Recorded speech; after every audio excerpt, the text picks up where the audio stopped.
It's back to school time, but many Utah students still don't know where their next meal is coming from. USANA Kids Eat is dedicated to that cause, and Director Michelle Benedict joining us today in the sponsored interview. And welcome back, Michelle. It's great to be here. It's been a while. Back to school time, Yes. and it is important that our kids get fed. Yes, absolutely. These kids are still in need. It's so interesting.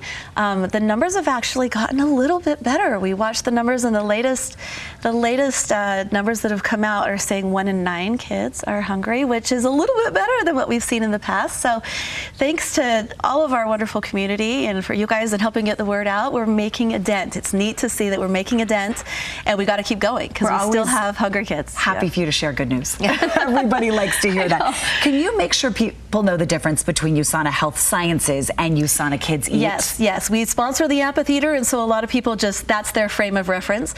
We're a worldwide health and nutrition company, so we do vitamins, and our goal is to be the healthiest family on earth and to help create that. We love being involved in the community, through sponsoring the amphitheater, but what we love even more is being able to make an impact. And we do that through our foundation. Our USANA Foundation does global projects where we provide garden towers all over the world, and we do a local project, and that is USANA Kids Eat.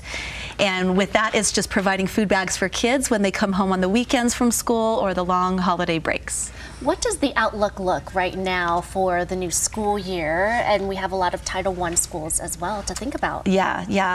There is still great need out there. And what we always think about this time of year is the mental health of the teachers and the counselors and the parents who are really involved with these kids.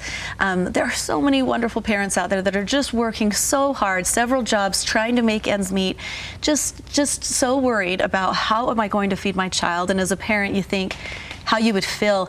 One of the counselors was telling us the other day that a father came in to pick up his child from school, and it was just at the time that the counselor was handing the food bag to the child, and the father came up to the counselor and took her hand and kissed her hand, and with tears in his eyes, it just said, "Thank you, thank you, thank you," over and over. And he doesn't speak English, in his language, he just cried and said, "Thank you." And she said you could just see the worry, on this father's face on how am I going to take care of my family, and the relief to know that there's something helping with that. And Michelle, I think the reminder here with a story like that is happening in our state. Yes. In our backyard. Yes, and not just in certain areas where you might expect it, but one thing is the refugees that are coming here, they're being spread out all over, and that's a good thing. It makes it so different communities can get involved and support them, but the need truly is everywhere.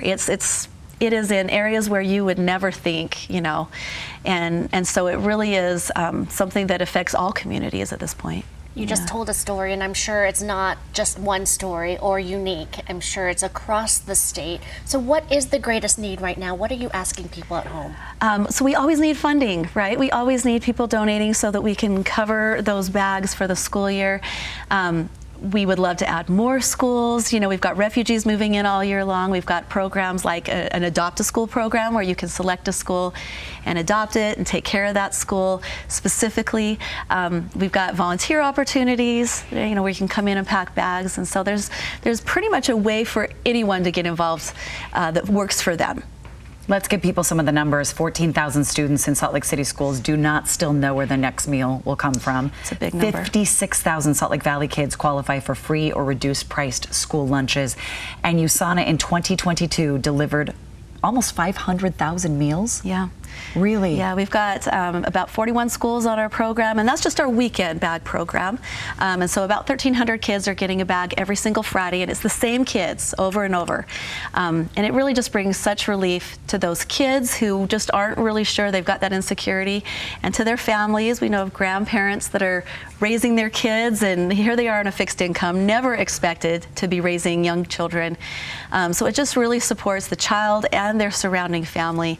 And it makes a difference even for the schools, with these counselors worrying. A lot of our school counselors and social workers grew up that way, right? Mm-hmm. That's why they do what they do, is because they're like, I was one of those kids, and they grow up and they give back. And I think it's really heartbreaking, especially if you've been in that situation as a child, to now turn around and be serving kids who are struggling in the same way, and so we have so many counselors that say to us, thank you for this tool. It makes my job easier to be able to have something to give to these kids and to be able to support them in this way. Michelle, thank you so much from USANA Kids Eat. And we can all do our part, 1 in 9 in food insecurities, making that little dent, and we can do better. Yes, we can do better, and it's working, so we'll keep it up. We'll keep it up. All right, thank you to USANA Kids Eat for the sponsored interview.